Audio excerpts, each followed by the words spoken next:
Hi, my name is Joshua Mendoza. I'm here to do the molecular orbital theory for O2 2- and O2+. So let's get started. First, let's start off with describing our atomic orbital and our molecular orbital. So our atomic orbital right here, right here, right here, and right here is just going to be describing our orbitals, so like 1s, 2s, 2p. Our molecular orbital, which is here and here, you're going to be seeing down in the middle. It's going to be describing our orbitals as our sigma bonds and pi bonds up here for our p orbitals and our s orbitals. So let's get started. So we know that oxygen has a total of, it fills its s orbital completely. Okay. Same for its 2s.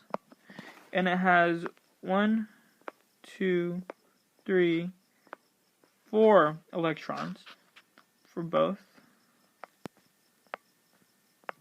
But since these are both minus, we're going to add one more electron to each of its p orbitals, okay? So let's look down here first at the 1s orbital. So the way this works is each of the 1s's from here and here are going to donate electrons down here and then up here. So we're going to donate 1 electron, 2 electrons, 3 electrons, and then 4 electrons, all right? Let's go up to 2s. Same thing. We're going to have 2 electrons down in its sigma and its sigma star.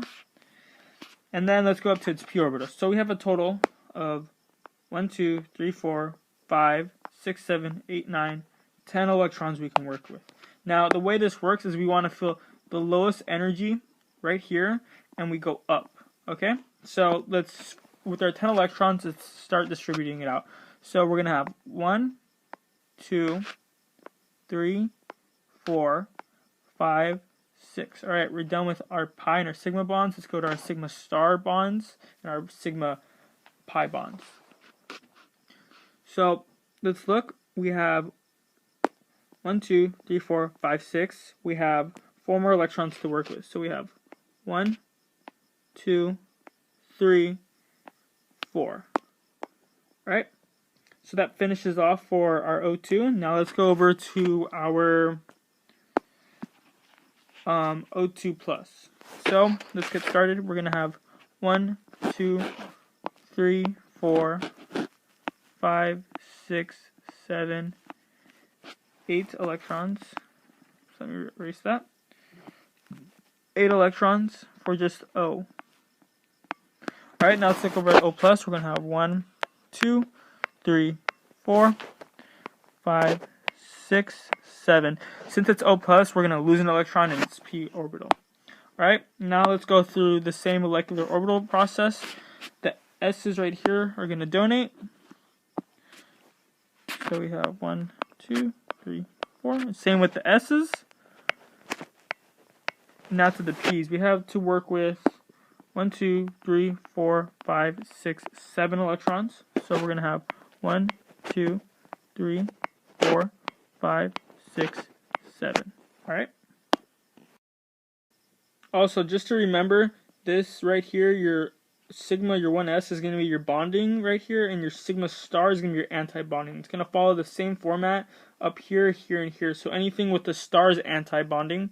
Alright, let's get into this. So it's going to be 1/2 the 10 bonding electrons minus the 8 bonding electrons to give you 1 bond. Like that. This is over here for the O2+, is going to be 1/2 the 10 bonding electrons minus the 5 bonding electrons to give you 2.5. So it's going to look like this.